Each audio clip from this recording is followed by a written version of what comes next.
जय जय गुरुदेव।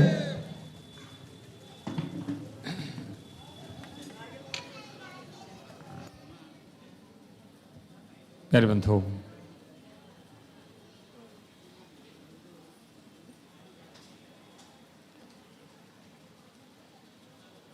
दूर होना उन वस्तुओं से जो वस्तुएं हमारे लिए दुख का कारण है, दूर होना उन व्यक्तियों से जो हमारे लिए अशुभ के कारण है, दूर होना उन व्यक्तियों से, उन वस्तुओं से, उन पदार्थों से जो हमारे लिए संसार में घुमाने वाले हैं। किसके पास जाएं और किससे दूर रहें। जब ये ज्ञान हमें नहीं होता तो हमारा सारा ज्ञान बाहर की ओर आकर्षित होता है।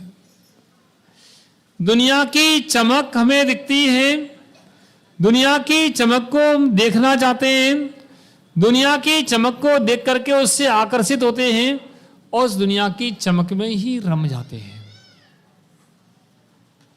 प्यारे बंधुओं, जिसने रूप देखा है उसने स्वरूप नहीं देखा, जिसने स्वरूप देखा है उसने रूप नहीं देखा।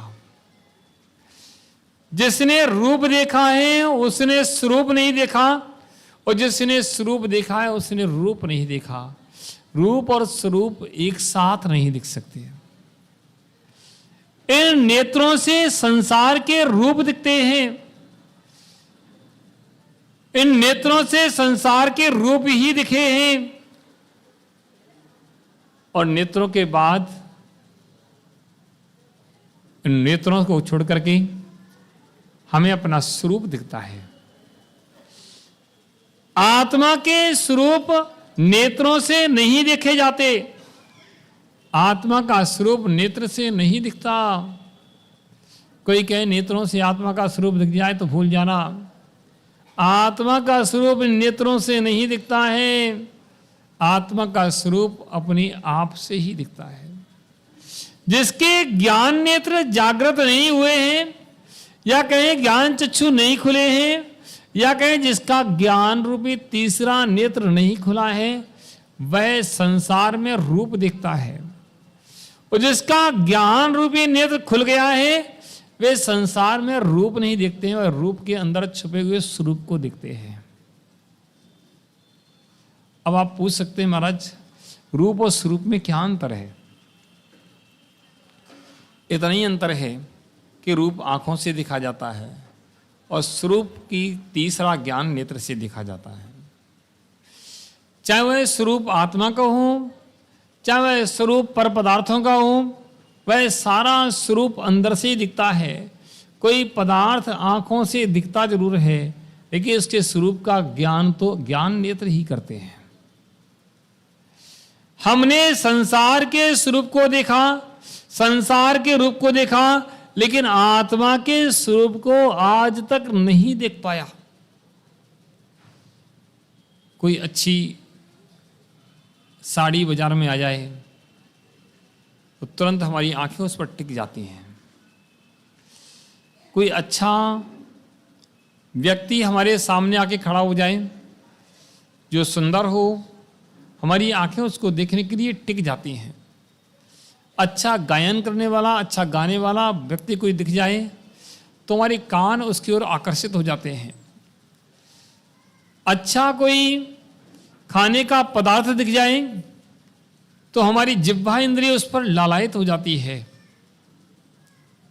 इन आंखों ने बहुत वस्तुओं को आकर्षित किया, इन इंद्रियों ने बहुत वस्तुओं को आकर्षित किया और इंद्रियों के विषय में फंस करके इस जीव ने अपने स्वरूप का स्मरण नहीं कर पाया, अपने स्वरूप को भूल गया कि मुझे करना क्या चाहिए था। आंखें तो मिली हैं, कान तो मिले हैं, मुंह मिला है, ये केवल भोग भोगने के लिए नहीं मिला। जो विषय, जो वस्तुएं मुझे मिली हैं, जो इंद्रियां मुझे मिली हैं, वह मुझे रक्षा के लिए मिली हैं, लेकिन हमने उसका उपयोग संसार में विषय भोगों में लगा दिया। ये आंखें में मिली है कि हम देख करके चलें ताकि जीवों का विघात ना हो, और हमने उन इंद्रियों को संसार के रूप देखने में लगा दिया। ये कान हमें मिले हैं जिनवाणी का श्रवण करने के लिए। किसके लिए मिले? ये कान हमें मिले हैं जिनवाणी का श्रवण करने के लिए, लेकिन कानों को हमने संसार की, दुनिया के अपनी प्रशंसा और दूसरों के अपशब्द सुनने में लगा दिया। प्यारे बंधुओं, ये सारी इंद्रियां हमारे अपने जीवन की, अपनी सुरक्षा के लिए थी, हमें अपनी आत्मा की सुरक्षा के, आत्मा के विकास के लिए थी, लेकिन हमने इसका उपयोग पर पदार्थों के विषयों में लगा दिया। प्यारे बंधुओं, कुछ लोग होते हैं जो वस्तु का सदुपयोग करते हैं और कुछ लोग होते हैं वस्तु का दुरुपयोग करते हैं। एक व्यक्ति तो अंगूर खाता है। क्या खाता है? अंगूर खाता है, सेब खाता है, और भी फल आदि खाता है और अपना हष्ट पुष्ट रहता है। और दूसरा वह व्यक्ति है जो अंगूर को सड़ाता है, अंगूर को सड़ाता है, फिर मादक पदार्थ बनाता है, फिर उसको पीता है। दोनों में कौन श्रेष्ठ है? अंगूर खाने वाला कि मादक पदार्थ बना के खाने वाला? अंगूर खाने। आप लोग कितने समझदार हैं। जो मादक पदार्थ नहीं खाता है, अंगूर खाता है, वो तो श्रेष्ठ कहा जा सकता है, लेकिन अंगूर को सड़ा करके उसमें जीवों को उत्पन्न करा करके वो मादक बना करके उसको खाता है, वह श्रेष्ठ नहीं कहा जा सकता। अब अपने ऊपर घटाना, आप लोग अंगूर खाते हो कि शराब पीते हो? हम जहां पहुंचाना चाहिए वहां पहुंच जाओ। अगर हम इन इंद्रियों का सदुपयोग करते हैं तो समझना चाहिए कि हम अंगूर खा रहे हैं और इन इंद्रियों को दुर्व्यसन में लगा रहे हैं, इन इंद्रियों को व्यसनों में लगा रहे हैं, तो मानना चाहिए मादक पदार्थ ही खा रहे हैं। प्यारे बंधुओं, और समझने की बात है कि हमारी दृष्टि कहाँ है। आज 99% लोगों की दृष्टि उन मादक पदार्थों पर ही टिकी है। क्यों? जो रस झर रहा है वो मादक है। जो इंद्रियों के विषयों में जो रस झर रहा है वो मादक है, वह मद उत्पन्न करने वाला है। वो मद से ही मोहित होकर के यह जीव संसार में भ्रमण करता है। अगर इंद्रियों के विषयों को दूर कर दे तो इसका नशा चूर चूर हो जाए और फिर वह संसार में उसका भ्रमण ना हो। लेकिन हमने क्या देखा? अभी अखबार में रोज समाचार पढ़ने को मिलते हैं कि फलाने की लड़की फलाने के साथ भाग गई, फलाने का लड़का लड़की को भगा ले गया। पता नहीं कितने ऐसे समाचार जब सुनने को मिलते हैं तो ऐसा लगता है कि व्यक्ति कहाँ किस अंधकार में डूबा है, क्या प्राप्त करना चाहता है, क्या उसको प्राप्त हो पाता है, क्या वह प्राप्त कर पाता है। सारा जीवन श्रम करता रहता है, इन इंद्रियों के विषयों की पूर्ति के लिए सारा जीवन लगा रहता है, लेकिन फिर भी तृप्त नहीं हो पाता। कोई व्यक्ति कहे कि 80 साल 60 साल की उम्र में कोई तृप्त हो जाता हो तो होता कोई क्या? 70 साल की 80 साल की उम्र में भी व्यक्ति तृप्त नहीं होता है। उसके पांचों इंद्रियों में से कोई 2-4 इंद्रियां तो ऐसी रहती हैं, बिल्कुल सक्रिय रहती हैं। रसना इंद्रिय तो अंतिम जीवन के अंतिम समय तक सक्रिय रहती है। कहां तक? जीवन के अंतिम पड़ाव तक रसना इंद्रिय सक्रिय रहती है, और ये इंद्रियों की सक्रियता ही हमारे जीवन में बाधक है। जो व्यक्ति इन इंद्रियों की सक्रियता को रोक देता है वह संसार से पार हो जाता है। प्यारे बंधुओं, रावण के विषय में आता है, उसकी कितनी रानियां थी? कितनी रानियां थी?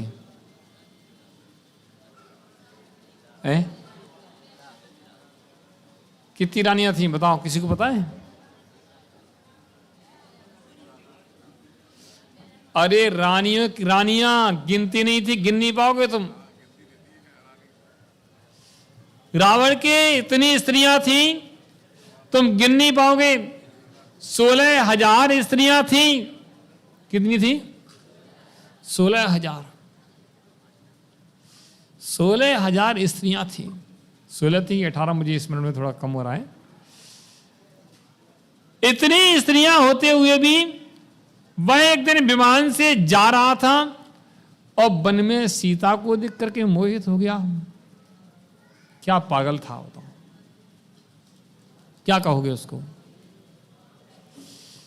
16,000 18,000 स्त्रियां होते हुए भी वह पागल हो गया सीता को देख करके। आखिर क्या मिल रहा था, क्या देख रहा था और क्या उसको दिख रहा था? एक सीता के कारण ही, एक सीता के मोहित होने के कारण ही उसको अपना सारा साम्राज्य समाप्त हो गया। अगर वह सीता पे मोहित नहीं होता तो उसका साम्राज्य चलता नहीं चलता। प्यारे बंधुओं, सोचो, पर स्त्री को देखकर भी व्यक्ति मोहित हो जाता है। अपनी स्त्री घर पर बैठी है, अपना परिवार, अपने बाल बच्चे हैं, अपना सब कुछ है, लेकिन फिर भी दृष्टि दूसरों की ओर जाती है। इसका मतलब है आप सबसे निकृष्ट व्यक्ति हो। जो व्यक्ति पर पुरुषों के, पर स्त्रियों की तरफ देखते हैं वह अपना परिवार का अहित ही करते हैं, कभी हित करने वाले नहीं होते हैं। प्यारे बंधुओं, ऐसे ऐसे उदाहरण मिलते हैं, जब उनको पढ़ते तो दिमाग चकर जाता है कि कैसे किसी विद्वान भी ज्ञानी भी इस काम के वाण से बीधे गए। उदाहरण मिलता है, ब्रह्मा जी इस तपस्या कर रहे थे और वह इतनी कठोर तपस्या करते थे, लेकिन तिलोत्तमा के रूप को देख करके वह मोहित हो गए। स्त्रियों के रूप में पता नहीं क्या लगा होता है कि बड़े बड़े ज्ञानी भी उससे मोहित हो जाते हैं और अपना सर्वस्व नाश कर देते हैं, लेकिन वे विद्वान होते हैं जो इन रूपों को देख करके अपने स्वरूप को नहीं भूलते हैं। प्यारे बंधुओं, ध्यान रखना, जीवन में जिसने अपने स्वरूप को देखा है वही संसार से पार हुआ है। जिसने स्वरूप को देखा है वही संसार से पार हुआ है। जिसने संसार के रूप देखे हैं वह कभी संसार से पार नहीं हुआ। आदिनाथ स्वामी ने भी 83 लाख पूर्व तक, कितने वर्ष तक? 83 लाख पूर्व तक राज्य किया और अपने परिवार के साथ रहे, अपनी स्त्रियों के साथ थे। कितनी स्त्रियां थी आदिनाथ स्वामी की? कितनी थी? आदिनाथ भगवान कितनी स्त्रियां थी? आप लोग कुछ भी नहीं पता, बताओ। आदिनाथ भगवान की कितनी स्त्रियां थी?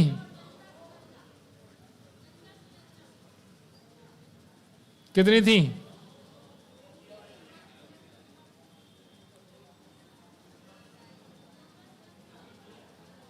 कितनी थी? 2, नंदा और सुनंदा। 2 स्त्रियां थी। बड़ी आनंद से जीवन जीते थे और 83 लाख पूर्व तक उन्होंने राज्य किया। भरत चक्रवर्ती के 96,000 रानियां थी। प्यारे बंधुओं, कभी कोई तृप्त हुआ क्या? नहीं हुआ। जब तक अंदर से वैराग्य की भावना नहीं बनती है, जब तक सत्य का बोध नहीं होता है, जब तक स्वरूप की प्राप्ति का ये भान नहीं होता है, तब तक वह प्राप्ति भी नहीं होती है।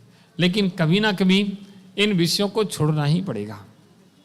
कभी ना कभी इन विषयों को छोड़ना ही पड़ेगा। बिना इंद्रियों के विषय छोड़े कभी तुम्हारा कल्याण होने वाला नहीं है। चाहे कितने ही जन्म धारण कर लो, इन इंद्रिय विषयों के लिए तुम्हें छोड़ना ही पड़ेगा, छोड़ना ही पड़ेगा, छोड़ना ही पड़ेगा। प्यारे बंधुओं, कोई व्यक्ति इस मार्ग पर जब आगे बढ़ता है तो लोग ये समझाने के लिए आ जाते हैं कि तुम ये क्या कर रहे हो। कोई व्यक्ति शादी करने जाता है तो कोई समझाने नहीं जाता है कि बहुत बढ़िया, करो तुम शादी, करो तुम शादी।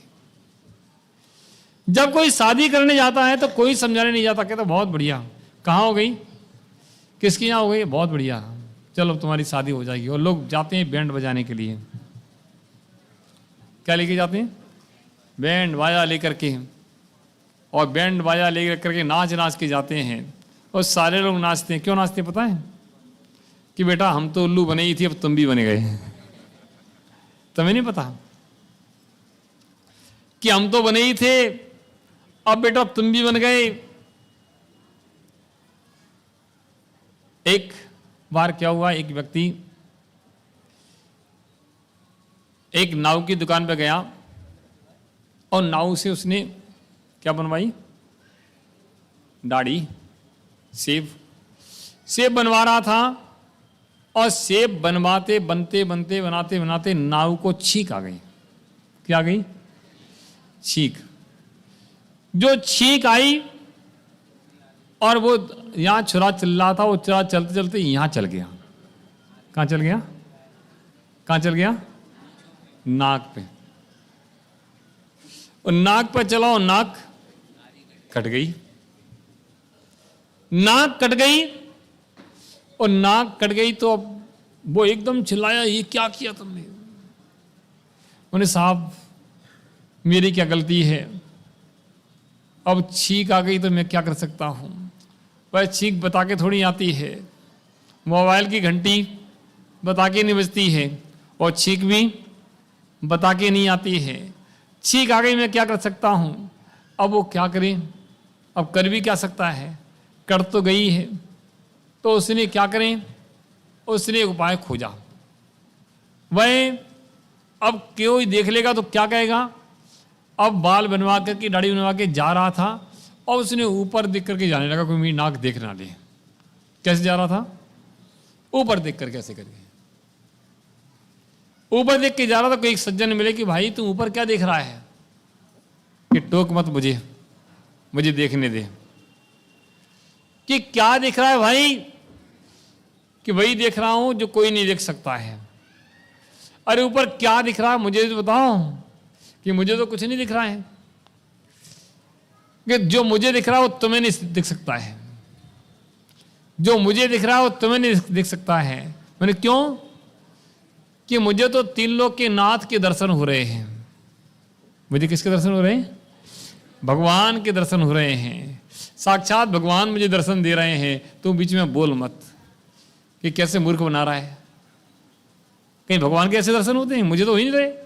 कि तुमको नहीं हो सकते हैं, वो मुझे ही हो सकते हैं, क्योंकि मुझे वरदान मिला है। कि कैसे वरदान मिला है? कि देखो मैंने एक जो पर्दा था जो भगवान के दर्शन में बाधा पैदा करता था, वो मैंने हटवा दिया है और मुझे भगवान के दर्शन हो रहे हैं। अरे कौन सा पर्दा? कि देखो तुम्हें बता दो इधर आओ कोने में, कि ये पर्दा था, एक ज्योतिष ने मुझे बताया था कि ये पर्दा जब हट जाएगा तो भगवान के दर्शन होने लगेंगे। तो बस मैं आज हटवा के आया हूं और साक्षात भगवान के दर्शन हो रहे हैं। आप लोग क्या समझे? क्यों ऐसे? और उसने कहा ऐसा कैसे हो सकता है कि अब तुम बोलो मत, मुझे करने दो, कि मुझे भी करना है, कि चलो मेरे साथ। और ले गया और नाव से कहे जल्दी काट, जल्दी बदलना चाहे जल्दी काट। और नाव घबराए कि कुछ नहीं तुम तो काट दे। नाव ने काट दी उसकी भी। उसकी काटे, वो चिल्लाया और बोला कि भाई ये क्या हुआ? कि देख अब तेरी कट गई और मेरी कट गई, एक से भले दो। अब तू भी किसी से नहीं कहना, मैं भी किसी से नहीं कहना, चुपचाप चलो और बस ऊपर ही देखना, नीचे मत देखना। और कहना कि भगवान के दर्शन हो रहे हैं। एक ही बात कहना, दूसरी मत कहना। ध्यान रखना, नहीं लोग तुम्हें नकटा कहेंगे। अब उन्हें ठीक है भाई, अब कट तो गई है, अब जुड़ेगी तो है नहीं। अब दोनों लोग चले ऊपर देखते देखते जा रहे थे। अब दो और मिले रास्ते में, क्योंकि क्या बात है कि भगवान के दर्शन हो रहे, ओ ये वो, उन्हें कि ऐसा ऐसा, बस तो नहीं मुझे भी करना दर्शन, कि चलो मेरे साथ। ना उसे बोला काटो इसकी, और उसकी भी 2 की कट गई। अब बोले कि भाई ये तो कुछ नहीं हो रहा। अरे चुपचाप रहो, अब किसी से कहना मत। अब जुड़ेगी तुझे नहीं, बस ऊपर देखो, कहो कि क्या हो रहा है, भगवान के दर्शन हो रहे हैं, भगवान के दर्शन हो रहे हैं। अब वो चारों निकले और 4 को और 4 8 मिले। अब पूरे नाव की दुकानों पर लाइन लग गई, ना काटो इसकी। अब पूरे नगर के लोग जब लोग नकटा हो जाएंगे तो कौन किसको नकटा कहेगा? ये उपाय अच्छा है। प्यारे बंधु, अब बंटी उठ के आया, महाराज तुम कहाँ सुना रहे हो, ये तो बताओ। प्यारे बंधु, यही संसार की दशा है। हम लोग संसार में फंसे हुए हैं। एक बात बताओ, आप लोग संसार में फंसे हुए सुखी कौन है? हाथ ऊपर करके बताओ। संसार में शादी करके, संसार में फंस करके, संसार की व्यवस्थाओं को करते हुए आप लोग कितने सुखी हैं? एक बार हाथ ऊपर करके बताओ, कौन सुखी है? एक भी हाथ नहीं उठ रहा है। हमसे पूछो, हम बड़े सुखी हैं। क्यों? ना किसी का लेना, ना किसी का देना, दोनों हाथ से अंजलि बनाना और छक्के खाना, आराम से रहना। है कि नहीं आनंद? ना कमाना, ना खर्च करना। और तुम्हारे लिए सुबह उठ करके दुकान जाओ, बिट्टू चलो दुकान।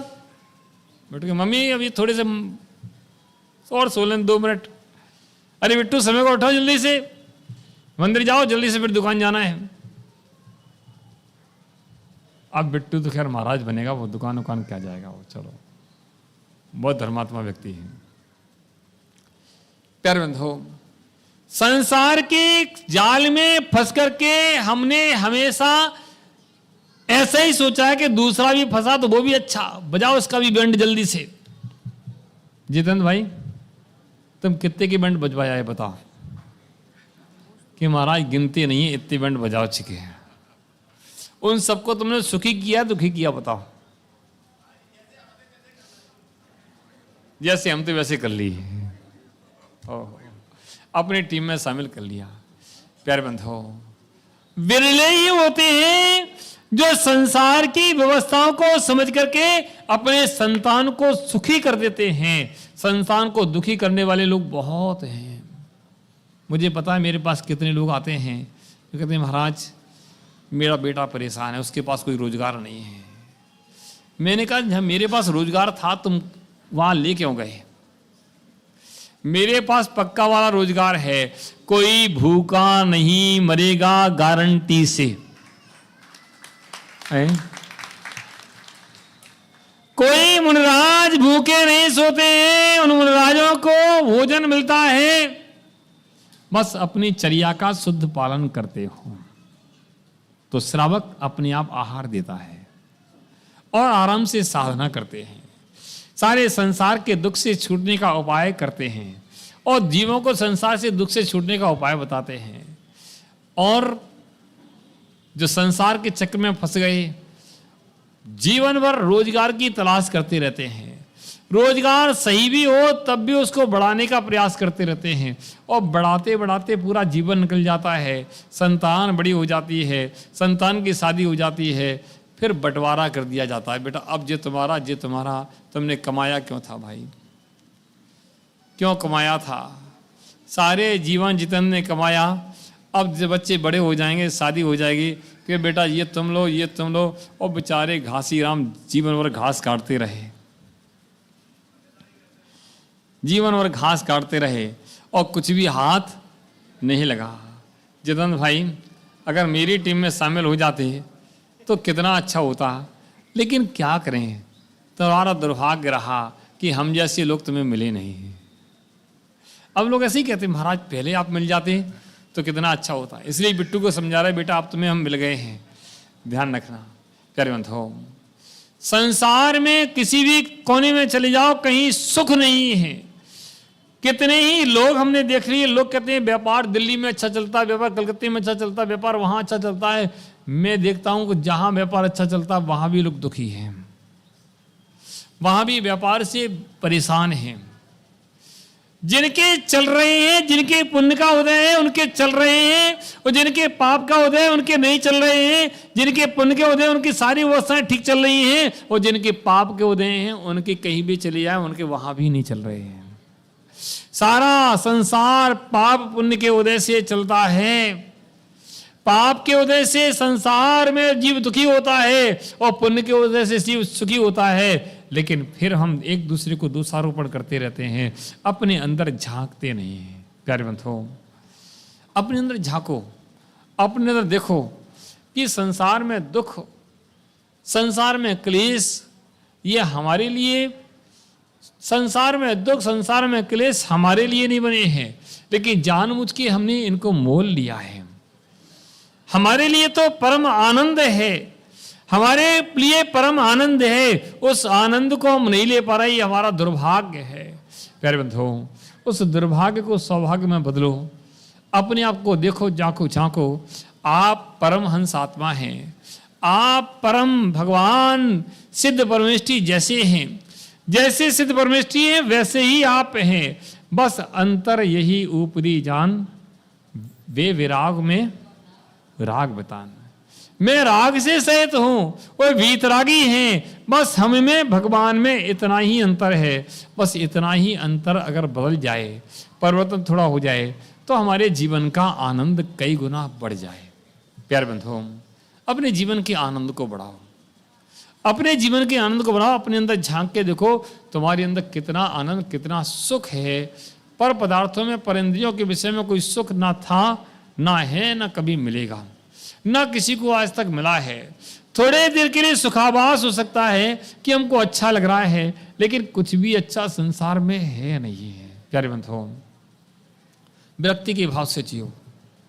कम से कम कुछ नहीं कर सकते हो तो इतना तो संकल्प आज के दिन होना चाहिए कि जब तक हम यहाँ रह रहे हैं, अगर हमारी शादी हो गई है तो निश्चित मानना, इस तरह संकल्प लेना कि अपनी स्त्री के अलावा हम किसी पर स्त्री पर दृष्टि गलत नहीं डालेंगे। स्त्रियां भी अपने अंदर संकल्प ले लें कि अपने पुरुष के अलावा हम किसी दूसरे पुरुष पर गलत दृष्टि नहीं डालेंगे। अगर इतना ही संकल्प तुमने ले लिया तो भी समझना तुम मोक्ष मार्ग के पथिक हो। मोक्ष मार्ग का पथिक अपने स्त्री और अपने परिवार से, उनके साथ रहता है, अपना जीवन यापन करता है, और संसार का विषयाभिलाषी, संसार में दुखी उठाता, कष्ट ही उठाता है। कितने ही समाचार लोग सुनाते हैं कि फलाने की लड़की का ऐसा हो गया, लड़के का ऐसा हो गया, उनका बिगड़ हो गया, और उनका जब सुनते हैं तो मन खराब हो जाता है, खेद खिन्न हो जाता है। उनको मार दिया, इसके पीछे, लड़की के पीछे एक दूसरे को मार देते हैं, लड़कों के पीछे एक दूसरे को मार देते हैं। प्यारे बंधुओं, और नहीं होता तो पुलिस केस बन जाता है, जीवन और कोर्ट केस होता है, और व्यक्ति का जीवन बर्बाद हो जाता है। ये संसार के विषय हमें दुखी देने वाले हैं, सुख देने वाले नहीं हैं।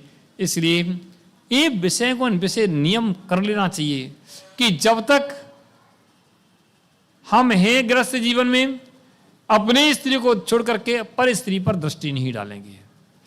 और स्त्रियां भी संकल्प कर लें कि पर पुरुष पर दृष्टि नहीं डालेंगे, तो तुम्हारा परिवार महान और श्रेष्ठ परिवार कहलाएगा। बच्चों को भी बहुत सी माएँ आती है अपने बच्चों को लेकर के कि महाराज इसको नियम दे दो कि जब तक इसकी शादी नहीं हो तब तक ये ब्रह्मचर्य व्रत से रहे। मुझे बड़ी खुशी होती है ऐसी माँ को देख करके जो अपने बच्चों को अच्छे संस्कार दे रही हैं। अन्यथा वे बच्चे जो बाहर बिना संस्कार के चले जाते हैं, बिना संस्कार के चले जाते हैं, उनसे हमारे परिवार में अच्छे समाचार नहीं मिलते हैं, गलत समाचार ही मिलते हैं। ऐसे कई समाचार मिलते हैं, लड़का लड़की पढ़ रहे थे, उन्होंने प्रेम संबंध हो गए, कहीं किसी पता नहीं किसकी लड़की पसंद कर ली, किसका लड़का पसंद कर लिया, और बस प्रेम संबंध हो गए। फिर उनको लाख समझाओ, वो समझ में नहीं आती है, क्योंकि वह इतनी बुद्धि उनमें नहीं होती है। फिर उसको समझ में नहीं आती है। जब बात बिगड़ जाती है तब बात समझ में आती है। ऐसे कई केस हैं, हम लोग देखते तो दुख होता, पीड़ा होती है, कष्ट होता है।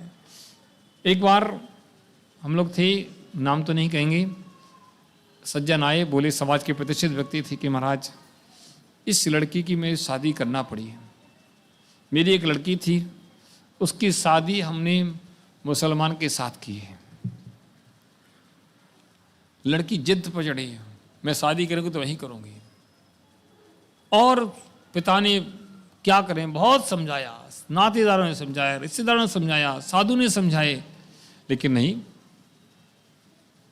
अब शादी हो गई, कर दी पिता ने, क्या करे, तो भाई करो, भाई तुम रहो। शादी करने के बाद 8 दिन नहीं हुए, लड़की घर वापस आ गई और पिता से बोली कि मुझसे बहुत बड़ी गलती हो गई। अब पिता क्या करे। शादी के पहले बहुत समझाया था, तब समझ में नहीं आई थी, अब समझ में आ गई, और जब जीवन बर्बाद हो गया। प्यारे बंधुओं, ऐसे अब केस सुनते तो बड़ा दुख होता, बड़ा कष्ट होता है। ऐसे ही भोपाल में भी एक केस हुआ। एक समाज के प्रतिष्ठित व्यक्ति की ही लड़की किसी दूसरे के साथ शादी हो गई। पिता क्या करे, पिता वकील था और वकील होते हुए भी कुछ नहीं कर पाया। क्या करे, लड़की को बहुत समझाया, बहुत समझाया, लाख समझाया, नहीं मानी। 1.5 साल नहीं हुआ, 2 साल, लगभग 2 साल नहीं हुए, वह अपने एक छोटे बच्चे को लेकर घर वापस आ गई। जीवन बर्बाद हो गया। प्यारे बंधुओं, ऐसे केस हो जाते हैं, हमें पता नहीं चलता है। इसलिए हमें अपने बच्चों को बहुत संस्कार देना चाहिए। बच्चों को कहना चाहिए, बेटा गुरुओं के पास जाओ, महाराज के पास बैठेंगे, कुछ ना कुछ अच्छे संस्कार मिलेंगे। भगवान की पूजा करेंगे, अभिषेक करेंगे, अच्छे संस्कार मिलेंगे। धर्म शास्त्र पढ़ेंगे, अच्छे संस्कार मिलेंगे। और संस्कारों के साथ में बच्चा कहीं भी चला जाए तो अपने संस्कारों को याद रख के बचने की पूरी प्रयास करेगा। और जिसको संस्कार ही नहीं मिले, छोटा बच्चा भी आता है, मुझसे कहता है कि महाराज, मैं कहता हूं कि भाई तुम नियम लो बेटा, मंदिर आया करो, तो माँ पहले ही मना करती है, मेरा नियम मत देना। और माँ जब कहती है कि नियम मत देना, तो अब क्या होगा इस बच्चे का, उसका भविष्य भी अच्छा नहीं है। प्यारे बंधुओं, हमारे बच्चे अगर मंदिर जाते हैं तो सबसे पहले उन्हें मंदिर भेजना चाहिए। अगर मंदिर नहीं जाते हैं तब भी उनको मंदिर भेजना चाहिए, और बचपन से ही मंदिर जाने के संस्कार डालना चाहिए।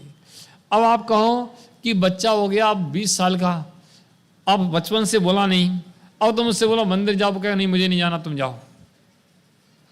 बहुत से बच्चे तो ऐसे हैं कि माता पिता को गाड़ी पर बैठा के लेके आते हैं और गेट पर, मंदिर गेट पर छोड़ करके अपन चले जाते हैं। मंदिर के अंदर वो प्रवेश नहीं करते हैं। क्यों? उन्हें संस्कार नहीं मिले।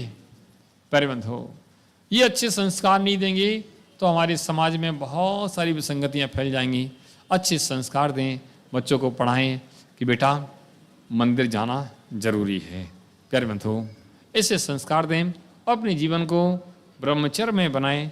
निश्चित रूप से आप लोगों के लिए बहुत हितकारी होगा। सबके लिए मंगल आशीर्वाद। योली आचार्य कुशल सन्मति सागर जी महाराज की, दासांग जिनवाणी माता की।